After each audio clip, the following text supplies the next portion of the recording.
평안하셨습니까? 예. 요 근래 날씨가 조금 이상합니다. 지난 주만 해도 따뜻했는데 이번 주는 또 비가 와서 서늘한 게 아니라 좀 춥습니다. 그래서 제가 지난주에 2부 예배 드리신 분들에게 말씀드렸습니다만 내복을 다시 입어야 되는가 이런 생각을 해봤습니다. 날씨가 왜 이렇게 변덕스러운지 모르겠습니다. 그래도 여러분 살다 보면은 날씨도 변덕스럽고 또 우리가 처한 상황도 변덕스럽고 또 함께 하는 사람들이 또 변덕스럽고 그런 상황 때문에 힘들 수도 있습니다만 다른 것보다도 우리는 하나님 앞에 한결 같았으면 좋겠습니다. 하나님 사랑하고 하나님 의지하고 또 그렇게 믿음으로 하루하루를 살아가면서 하나님의 은혜를 충만하게 누리는 여기 모인 우리 모두가 되었으면 좋겠습니다. 서로에게 이렇게 인사하겠습니다. 하나님 앞에서 한결같이 살아갑시다. 감사합니다. 이 시간 저는 생명의 떡이신 예수님이란 제목 가지고 함께 하나님 말씀 받기를 원합니다. 여러분, 우리 예수님께서는 이 세상에 오셨는데요. 이 세상에 오셔서 행하셨던 이런 행적들을 보면 우리 예수님께서는 참 많은 기적을 나타내 보여주셨습니다. 지난주에 살펴보았던 물을 포도주로 바꾸신 이 기적을 시작으로 우리 예수님께서는 여러 가지 다양한 기적을 나타내 보여주셨습니다. 병든 자를 고치시고 죽은 자를 살리시고 귀신을 내쫓아 주시고 풍랑을 잠잠케 하시는 등 여러 다양한 기적들을 가는 곳곳마다 그곳에서 나타내 보여주셨습니다. 우리 예수님께서 이러한 기적을 나타내신 이유는 사람들이 예수님께서 베푸시는 이 기적을 보면서 예수님은 하나님의 아들이시구나. 예수님은 메시아이시구나. 구원자이시구나 라는 사실을 깨닫고 우리 예수님을 구원자로 믿게 하기 위함이었습니다. 그러니까 예수님께서는 기적을 나타내시면서 그 행하신 이 기적을 예수님 자신을 알리시는 표적, 신호로 삼으셨던 것입니다. 그러므로 사람들은 기적을 베푸시는 예수님을 보면서 예수님이 어떤 분이신지 바르게 깨닫고 그 예수님에 대한 바른 신앙 고백을 해야 함이 마땅했습니다. 하지만 사람들은 수많은 기적들을 그렇게 보면서도 예수님에 대한 바른 신앙을 고백하지 못했습니다. 그런데 여러분, 이 사람들의 이러한 안타까운 모습, 답답한 모습은 오병이어의 기적을 경험한 이후에도 똑같이 나타나고 말았습니다. 예수님께서 떡 5개와 물고기 2마리로 5천 명이나 되는 사람들을 먹이셨습니다. 놀라운 기적을 베풀어 주셨지요. 이렇게 기적을 나타내셨을 때 사람들은 어떻게 반응을 해야 됩니까? 말씀드린 것처럼 저 예수님이 하나님의 아들이시고 구원자이시구나라는 사실을 깨달아야 되는데 이 사람들은 그것을 깨닫지 못합니다. 사람들은 오히려 예수님을 그저 뛰어난 선지자로만 생각했습니다. 모세라든지 엘리야라든지 엘리사라든지 이런 선지자 중에 한 명이 아닐까라고 그렇게 생각을 합니다. 그러면서 예수님께서 베푸신 이 기적을 보니까 저 예수를 따라다니면 우리가 여러 가지 득을 보겠구나, 유익하겠구나라고 생각을 하고는 예수님을 자신들의 임금, 왕으로 삼으려고 하였습니다. 그러자 우리 예수님께서는요, 그 사람들의 마음을 다 아셨습니다. 그래서 그 자리를 피해버리십니다. 그냥 산으로 가버리십니다. 그리고 이 제자들을 어떻게 하셨는가? 제자들에게는 배를 태워서 너희는 이 바다 건너편 가버나움으로 가거라라고 그렇게 명하셨습니다. 그러자 이때 이 사람들은 이제 예수님은 산으로 가버리셨고 제자들은 배를 타고 건너편으로 가는 것을 보았는데 아무리 찾아도 예수님이 보이지 않는 겁니다. 저 예수님이 어디 가셨을까라고 하면서 사람들은 여기저기 찾아다니기 시작하였습니다. 하지만 사람들은 예수님이 보이지 않자 예수님도 배를 타고 바다 건너편으로 이 가버나움으로 가버리셨나 보다라고 생각을 하고는 이 사람들 역시 배를 타고 예수님을 찾으러 가버나움으로 향하게 됐습니다. 그리고 드디어 마침내 그 가버나움에서 예수님을 다시 만나게 되었습니다.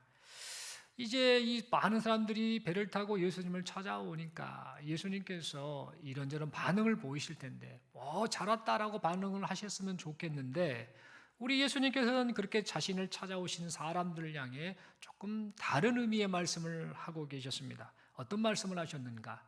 너희가 나를 찾는 것은 오병이어의 그 표적을 보고 나를 믿어서 나를 찾아온 것이 아니구나. 너희가 지금 나를 이렇게 찾아오는 것은 배까지 타면서 나에게 찾아온 것은 오병이어의 기적을 통해 얻은 그 떡을 먹고 배불러서 그것이 좋아서 나를 찾아왔구나라는 그런 말씀을 하셨습니다. 그러면서 예수님께서 말씀하십니다. 썩을 양식을 위해 일하지 말아라. 썩을 양식을 위해 일하지 말아라. 영생하도록 있는 양식을 위해서 일해라 라고 말씀하셨습니다. 그러면서 내가 이 양식, 영생하도록 있는 이 양식을 주겠다라고 말씀하셨습니다. 그리고 계속해서 말씀하십니다. 과거 이스라엘 백성들이 광야에서 40년 동안 지낼 때에 하늘에서 내린 만나, 그거 있지 않느냐? 니네가 말한 그 만나 있지 않느냐? 그 만나를 그들이 먹었지만 어떻게 됐느냐? 그들이 결국에는 다 죽지 않았느냐? 왜 그런 줄 아느냐? 그들이 먹은 그 떡, 그 만나는 그저 육신의 양식일 뿐이었기 때문이다. 이렇게 말씀하셨습니다. 그러면서 계속해서 말씀하십니다. 하지만 내가 지금 말하는 이 생명의 떡, 이 떡을 먹으면 너희가 영원한 생명을 누리며 살게 될 것이다. 내가 바로 하늘에서 내려온 생명의 떡이다. 그러니 나를 먹고 생명을 얻으라 라고 말씀하셨습니다. 그러면서 요한복음 6장 53절 말씀에 기록된 대로 이런 말씀을 하십니다. 인자의 살을 먹지 아니하고 인자의 피를 마시지 아니하면 너희 속에 생명이 없느니라 라고 말씀하셨습니다. 여러분, 여기에서 인자의 살을 먹지 아니하고 인자의 피를 마시지 아니하면 너희 속에 생명이 없느니라 라는 이 말씀은 이제 장차 십자가 고난을 통해 우리 예수님께서 살이 찢기시겠지요? 피를 흘리시겠죠? 그 살이 찢기시고 피를 흘리신 그 예수 그리스도를 믿을 때만 영원한 생명을 얻게 된다라는 의미로 하셨던 말씀이었습니다. 그러므로 사람들은 이 예수님의 말씀을 듣고 어떻게 반응해야 될까요? 잘 깨달아서 생명의 양식인 이 예수님을 믿고 바라보아야 함이 마땅히 있습니다. 그런데 여러분, 사람들은요, 예수님의 말씀을 듣고도 전혀 깨닫지 못합니다. 그리고 그 예수님의 말씀을 받아들이지도 못합니다. 요한복음 6장 60절 말씀을 보면은요, 예수님께서 오병이어의 기적을 베푸신 이후에 이 기적의 의미가 무엇인지를 지금 조금 전에 말씀드린 것처럼 이렇게 저렇게 자세하게 말씀을 하셨을 때 이 예수님의 제자들도 엉뚱한 반응을 보이고 있음을 보게 됩니다. 이 제자들이 뭐라고 말하느냐? 이 말씀이 어렵다.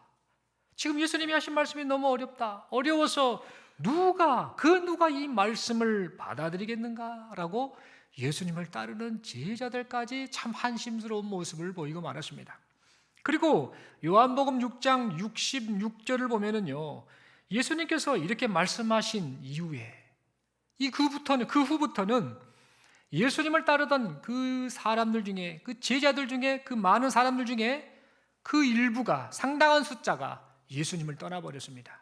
그리고 그 이후로는 다시는 예수님과 함께 다니지 않았다라고 말해주고 있습니다. 그렇다면 여러분, 사람들이 왜 이런 반응을 보이고 말았던 것일까요? 오병이어의 기적을 그들은 봤지 않습니까? 그 기적이 의미하는 바가 무엇인지 우리 예수님께로부터 직접 들었지 않습니까? 그거 생명의 떡이 중요한 거야. 육신의 떡이 중요한 것이 아니고 생명의 떡이 중요한 것인데 그 생명의 떡이 나야.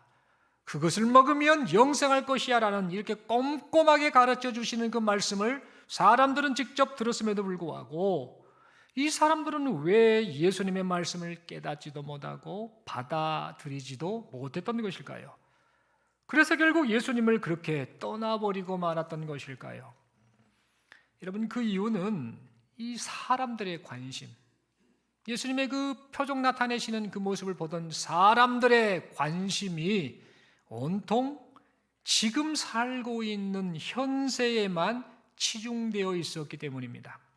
다시 말해, 이 사람들의 머릿속이 온통 뭘로 꽉 차 있었느냐면 세상의 가치관으로 꽉 차 있었던 것입니다. 조금 더 정확하게 말씀을 드리자면 사람들이 무슨 생각을 했는가? 영생이 좋은 것은 압니다. 영원히 사는 것은 꼭 필요한 것은 압니다만 지금 당장 나에게는 그것이 중요하지 않습니다. 더 시급한 것이 있습니다라는 그런 생각을 가지고 있었기 때문입니다. 여러분, 지금 먹고 살기도 바쁜데 지금 내가 나중에 있을 영생에 대해서 생각할 거리 있어? 라는 그런 마음으로 사람들은 그렇게 생각하다 보니 예수님 말씀을 들으려고도 않고 깨닫지도 못하고 받아들이지도 못했던 겁니다. 그래서 예수님의 말씀을 들으면서도 전혀 깨닫지 못하고 그렇게 예수님을 결과적으로 떠나버렸던 것입니다. 사랑하는 성도 여러분, 우리는 이 오늘의 본문의 말씀을 보면서요, 이 안타까운 사람들의 모습, 또 어찌 보면 이 제자들의 반응, 이런저런 것들을 보고 또 그런 가운데서 계속해서 진리의 말씀을 선포하시는 예수님의 모습을 보면서 그렇다면 우리 주님께서 지금 나에게 어떻게 말씀하고 계시고 나는 지금 어떻게 지금 주님 앞에 살고 있는가 우리 자신을 좀 돌아보아야겠습니다. 여러분, 우리는 지금 교회를 다니고 있습니다. 여러분들 교회 다녀서 지금 여기 다 앉아 계시지 않습니까? 하나님 앞에 예배 드리고 있지 않습니까? 그러면 스스로에게 한번 곰곰이 한번 생각하며 질문을 했으면 좋겠습니다. 여러분, 지금 우리가 교회를 다니는데 교회를 다니는 이유가 뭐지? 라고 스스로에게 좀 질문을 던져보았으면 좋겠습니다. 그리고 내가 지금 무엇을 위해 예수를 믿고 있는가? 나는 예수를 믿는다라고 고백을 하고 있는데 그러면서 세상 속에서도 예수 믿는 사람이라고 살고 있는데 그렇다면 내가 진짜 예수를 믿는 목적이 무엇인가? 우리 자신에게 한번 질문을 던져보아야겠습니다.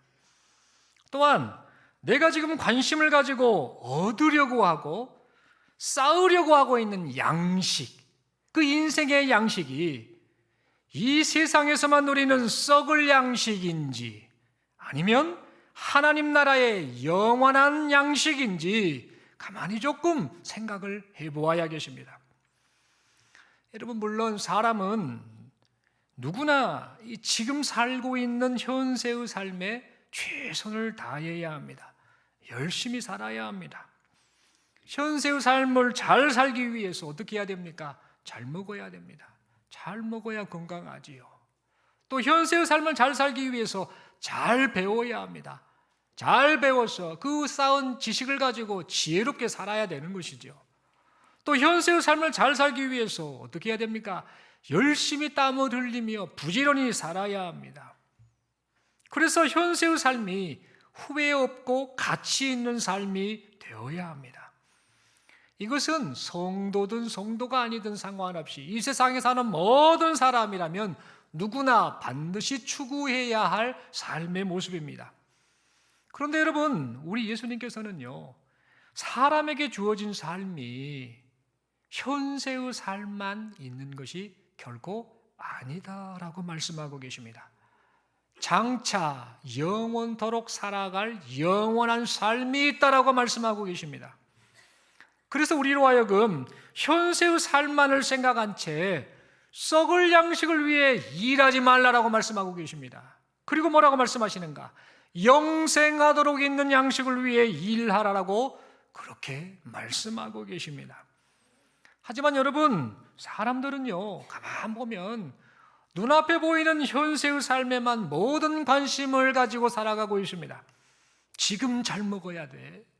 지금 잘 살아야 돼. 지금 떵떵거려야 돼. 지금 잘 나가야 돼. 지금 행복해야 돼. 지금 즐거워야 돼. 라고 그렇게 생각하며 살아가고 있습니다.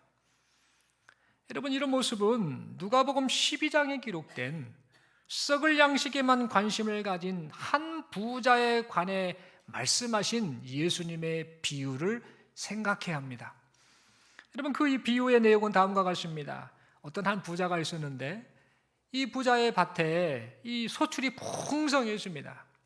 그래서 너무나 이 곡식이 많이 이제 재배할 이제 수확할 상황이 되다 보니까 그래서 이 사람의 속으로 생각을 합니다. 이 많은 양식을 쌓아둘 새로운 곡간을 조금 만들어야겠다라고 생각을 합니다. 그러면서 또 이렇게 생각합니다. 그래서 이 곡간을 크게 지어서 이렇게 많은 곡식 그리고 여러 물건을 모두 쌓아둬야겠다. 그리고 나는 이제 어떻게 사냐면 평안함을 느끼면서 평안히 쉬면서 먹고 마시고 즐거워하면 되겠다라고 그렇게 속으로 생각을 했습니다. 그런데 그때 이 부자를 향해서 하나님께서 말씀하십니다. 오늘 밤에 네 영혼을 도로 찾아가겠다. 그리고 말씀하십니다. 그러면 네가 쌓아둔 그 많은 양식이 누구의 것이 되겠느냐라고 하나님이 말씀하셨습니다. 여러분, 부자가 그렇게 열심히 쌓아둔 양식, 얼마나 수고했습니까? 얼마나 노력을 해서, 얼마나 그 마음을 가지고 욕심을 가지고 그렇게 많이 쌓아둔 그 양식은 그 부자에게 있어서 썩을 양식이 되고 말았던 것입니다. 여러분, 이처럼 썩을 양식을 위해 일하는 것이 얼마나 더덥고 허무한지 모르겠습니다. 여러분, 알렉산더 대왕 아시죠? 이 알렉산더 대왕이 남긴 이 유언을 가만히 생각해 보면은요, 썩을 양식을 위해 일하는 것이 얼마나 더덥고 허무한 것인지를 다시 한번 생각해 됩니다. 이 알렉산더 대왕은요, 어려서부터 당대의 최고의 철학자였던 아리스토텔레스의 제자였습니다. 이 아리스토텔레스의 제자였다고 하면 얼마나 많이 배웠겠습니까? 얼마나 학문적으로 뛰어났겠습니까? 잘 배운 사람이었죠. 그리고 그의 아버지 이 필리포스 2세에 이어서 이 알렉산더 대왕은 왕위를 계승받게 됩니다. 그래서 어떻게 되는가? 스승에게 잘 배웠고 아버지의 권력, 왕자를 이어받아서 이제 나라를 점점 다스리면서 여기저기 세계 여러 곳을 점령하게 됩니다. 유럽, 서남아시아, 인도, 북아프리카 등등등 여기저기 많은 나라를 정복해 나갑니다. 그래서 이 알렉산더 대왕은요, 지혜, 권력 등등등 아무것도 부족함 없이 그렇게 잘 나가는 인생을 살았습니다. 그런데 그랬던 이 알렉산더 대왕이 세상을 떠날 때에 아주 독특한 유언을 하나 남겼습니다. 그의 삶을 마감하는데 32살에 죽었습니다. 그 사람이 젊게 죽었거든요. 젊은 나이에. 이 사람이 인생을 마감할 때 이 신하들, 부하들에게 아주 독특한 유언을 하나 남겼습니다. 그 유언이 무엇인 줄 아십니까? 다음과 같습니다. 내가 죽으면 내 관에 구멍을 2개 뚫어라. 옆에 구멍을 2개 뚫어서 그 죽은 내 손이 관 밖으로 나오게 해라 라는 이런 유언을 남겼습니다. 참 황당한 유언을 남긴 겁니다. 그래서 그 유언대로 이 부하들이 이제 이 관에 구멍을 뚫습니다. 그래서 이 죽은 알렉산더 왕의 이 손이 관 밖으로 삐져나오게 되었습니다. 그래서 이제 그런 상태에서 이제 관을 메고 장례 행렬이 이루어졌죠. 그런데 참 황당한 일이 발생합니다. 그 알렉산더 왕의 그 관을 메고 가는데 손이 지금 삐져나와 있지 않습니까? 그런 상황에서 움직이다 보니까 이 손이 힘이 빠져가지고 죽은 존재 아닙니까? 그러다 보니 이 관을 덜컹 치면서 이 관에서 소리가 나게 되었다고 합니다. 그래서 아주 이상한 장례 행렬이 이루어졌던 것이죠. 여러분, 그렇다면 알렉산더 왕은요, 지금 왜 이런 유언을 남겼던 것일까요? 좀 이상한 유언을 남겼지 않습니까? 도대체 무슨 의도를 가지고 그런 유언을 남겼던 것일까요? 여러분, 그 이유는요, 이 사람들이 자신의 그 죽은 이 모습을 보면서 그리고 관 밖으로 손이 삐져나와 있는 이 모습을 보면서 덜컹덜컹 소리가 나지 않습니까? 보면서 무엇을 좀 알기를 원했느냐면 한자성어로 공술의 공수거, 빈손으로 왔다 빈손으로 가는 것, 인생이 그런 거야 라는 사실을 지금 관에 담겨있는 상태에서 덜컹거리면서 아무것도 쥐지 않는 빈손으로 가는 이 모습을 통해 이 사실, 공술의 공수거, 빈손으로 왔다 빈손으로 가는 것이 인생이라는 사실을 가르쳐주기 위함이었습니다. 사람들아, 봐라, 내가 살아생전에 세상을 지배하는 왕이었지 않냐. 그런데 지금 내 죽은 모습을 봐라. 아무것도 쥐지 않고 빈손으로 이렇게 축 처져 있는 내 손을 봐라. 이것이 인생 아니냐. 그러니 너무 욕심들을 내지 말고 살아라 라는 그런 의도로 이런 유언을 남겼던 것입니다. 사랑하는 성도 여러분, 이 점을 생각하면서 우리 자신을 좀 돌아보면 좋겠습니다. 지금 바쁘게 살고 있습니다. 이런저런 일들을 경험하고 겪으면서 정신없이 살고 있는데 이런저런 것들을 생각하면 내 자신의 상태를 좀 돌아보았으면 좋겠습니다. 여러분, 지금 우리의 이 우리 마음의 곡간을 가득 채우고 있는 양식은 과연 어떤 양식입니까? 썩을 양식입니까? 아니면 영생하도록 있는 양식입니까? 혹시 우리는 지금 현세의 삶을 만족시켜주는 이 썩을 양식을 최고의 양식으로 생각하며 살아가고 있지는 않습니까? 그리고 영생하도록 있는 이 양식에 대해서는 아무런 관심이 없이 그냥 그렇게 인생을 살아가고 있지는 않습니까? 여러분, 그러므로 썩을 양식만을 위하여 살아가는 그런 어리석은 자가 되지 않기를 바랍니다. 영생하도록 있는 양식을 위해서 일하는, 그것을 위해서 일하는 여기 모인 우리 모두가 될 수 있기를 바랍니다. 그렇다면 여러분, 어떻게 하는 것이 영생하도록 있는 양식을 위해 일하는 것일까요? 똑같은 인생을 사는데 어떻게 하는 것이 영생하도록 있는 양식을 위해 일하는 것일까요? 여러분, 오늘 본문 앞부분의 28, 29절의 말씀을 보면 이 사람들은 썩을 양식을 위해 일하지 말고 영생하도록 있는 양식을 위해 일하라 라고 말씀하시는 예수님을 향해 어떻게 질문을 하냐면요, 우리가 어떻게 하여야 하나님의 일을 하오리까? 라고 그렇게 물었습니다. 그러자 우리 예수님께서 대답하십니다. 하나님께서 보내신 예수님을 말하는 거죠. 하나님께서 보내신 일을 믿는 것이 하나님의 일이니라라고 말씀하셨습니다. 또한 47절 말씀을 통해 믿는 자, 이 믿는 자는 영생을 가졌다라고 말씀하셨습니다. 또한 51절을 통해 생명의 떡이신 예수님을 먹으면 영생하리라 라고 말씀하셨습니다. 여러분, 결국 우리가 이 말씀들을 통해 알게 된 사실은요, 우리가 그토록 원하는 이 영생, 영원히 사는 이 영생은 오직 예수님을 통해서만 주어진다라는 사실입니다. 그리고 우리가 영생을 얻기 위해서는 생명의 떡이신 예수님, 이 예수님을 날마다 순간순간마다 하루도 빠짐없이 먹어야 한다라는 사실입니다. 여러분, 질문 하나 드리겠습니다. 오늘 아침에 아침 식사하셨습니까? 식사하시면 손 한번 들어주시겠습니까? 예, 많이 손 드셨네요. 일부 예배 때는 많이들 굶고 오셨더라고요. 여러분, 다시 한번 질문 드리겠습니다. 이 예배 마치고 점심 식사 하실 것입니까? 하시겠다 하시면 손 한번 들어주십시오. 다 드시겠죠? 예. 또 여쭤보겠습니다. 그렇다면 저녁 식사도 하실 겁니까? 손 한번 들어주시겠습니까? 많이 드십니다. 그런데 저는 아주 비밀을 합니다. 이 주부들은 저녁을 잘 안 드시더라고요. 살 뺀다고. 예, 그러시더라고요. 어쨌든 무슨 말씀을 드리려 그러냐, 제가 아침 식사하셨는가, 점심 식사하셨는가, 하실 것인가, 저녁 식사하실 것인가 여쭤봤는데, 이런 질문을 드리면 뭘 당연한 걸 물어봤었어 이렇게 생각할 수 있겠습니다. 그런데 이 질문을 드린 이유는 뭐냐, 사람은 누가 가르쳐 주지 않아도요, 하루에 몇 번씩 꼬박꼬박 밥을 먹습니다. 밥만 먹습니까? 간식도 먹습니다. 간식만 먹습니까? 밥 먹고 나서 후식도 먹습니다. 그런데 중요한 것은 오늘만 밥 먹고 간식 먹고 후식을 먹는 것이 아니라 내일도 그렇게 먹고 삽니다. 내일만 그런 것이 아닙니다. 평생 동안 그렇게 계속해서 이렇게 먹으면서 삽니다.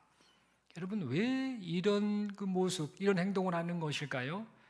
다른 게 아닙니다. 먹어야 살기 때문이지요. 먹어야 생명을 이어가기 때문입니다. 여러분, 이처럼 성도는요, 예수 안에서 새 생명을 얻은 성도는요, 생명의 양식이신 예수님을 먹어야 삽니다. 사람이 단 한 번만 밥을 먹는 것이 아니지요. 사람이 평생 동안 밥을 먹고 그 먹은 밥에 영양분을 공급받아서 생명을 이어가는 것처럼 성도는 생명의 양식이신 예수님을 날마다 순간순간마다 그리고 일평생 동안 믿고 의지하며 살아야 합니다.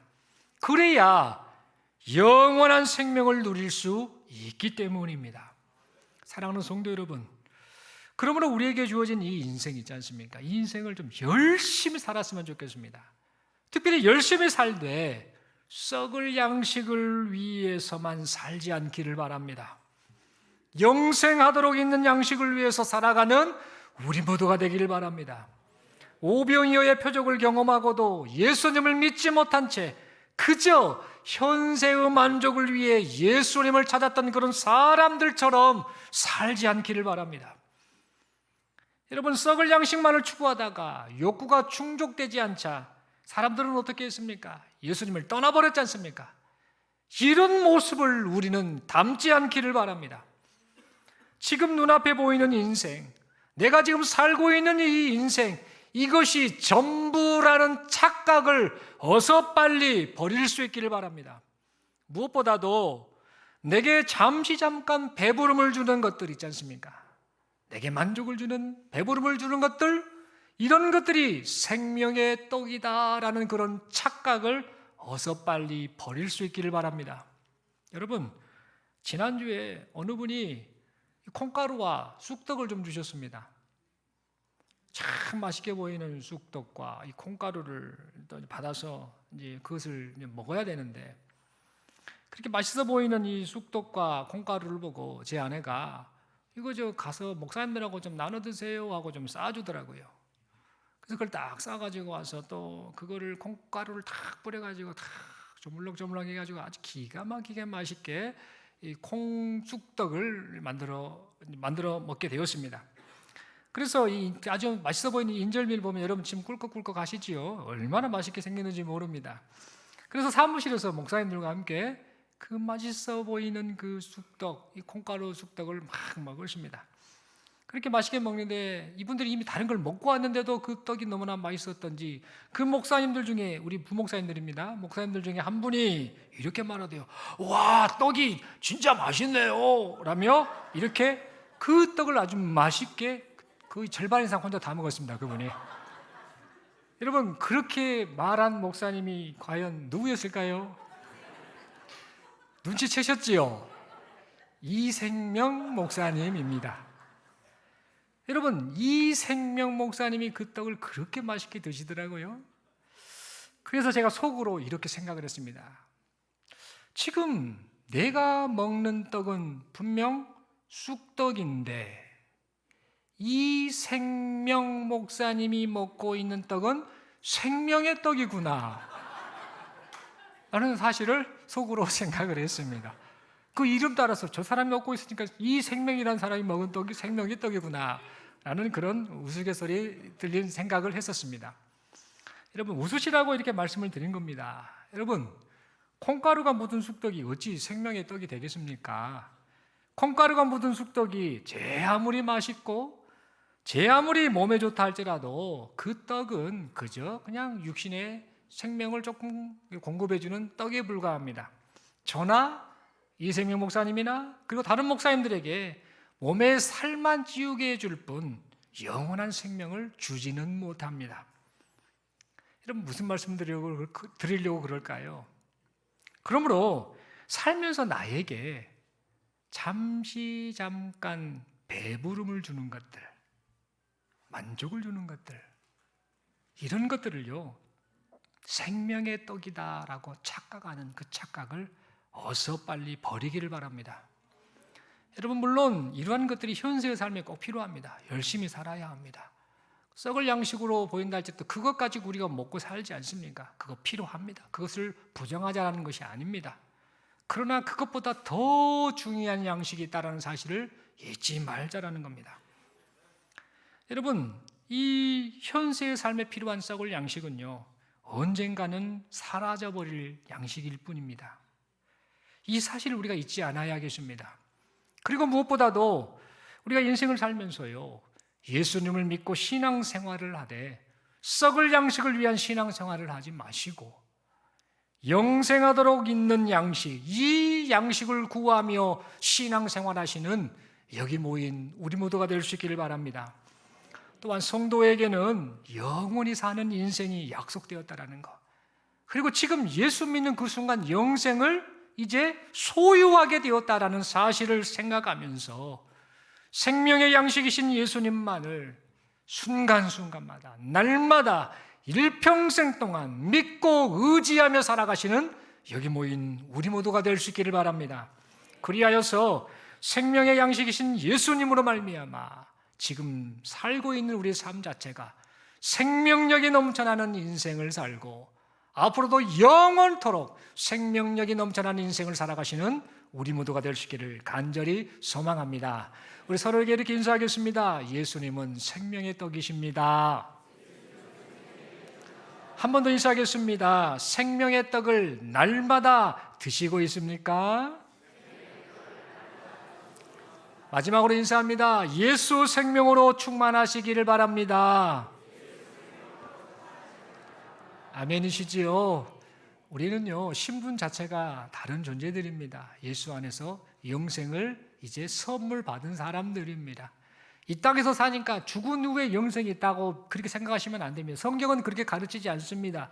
예수를 믿는 순간, 진실로 고백하는 순간 그 사람에게 영생이 주어졌다라고, 이미 영생을 얻은 존재가 되었다라고 분명하게 말씀하고 있습니다.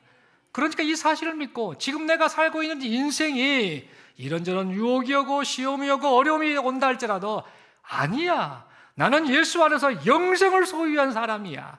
그러니 내게 영생을 공급하시는 예수님 바라보며 의지하면서 생명의 떡이신 예수님을 먹으면서 나는 영생을 얻은 자로서 살 거야 라는 그런 고백을 하면서 하나님 앞에서 신실한 그리스도인으로 삶을 살아가시는 여기 모인 우리 모두가 될 수 있기를 간절히 소망합니다. 한 끼라도 굶으면 배고파서 어찌할 바를 모르는 것이 우리 모습 아닙니까? 한 끼라도 예수님을 먹지 않으면 어쩌면 좋나라는 그런 갈급한 심정으로, 그런 굶주린 마음으로 오직 예수 그리스도만을 의지하고 바라보면서 우리에게 주어진 인생을 살아가시는 우리 모두가 될 수 있기를 간절히 소망합니다. 기도드리겠습니다. 하나님 아버지 말씀 받았습니다. 생명의 떡이신 예수 그리스도, 이 예수님으로 말미암아 우리가 영생을 얻었습니다. 지금 인생을 살면서 영생을 소유한 자로 살고 있습니다. 이제 날마다 순간순간마다 생명의 떡이신 예수님을 먹는 마음으로 예수님을 의지하고 믿고 살아가는 우리 모두가 되게 하여 주옵소서. 세상 사람들이 정신없이 사는 그런 모습들을 우리가 그대로 따라가지 않게 하시고 예수님이 누구이시고 내게 어떤 분이신가를 분명하게 고백하면서 하나님 앞에서 신실한 그리스도인으로 삶을 살아드리는 우리 모두가 되게 하여 주옵소서. 이런 믿음으로 살아갈 수 있도록 성령 하나님 우리 심령으로 만지시고 성령으로 충만케 하여 주옵소서. 이런 내주심을 믿고 감사합니다. 우리 주님 예수님 이름으로 기도드리옵나이다. 아멘.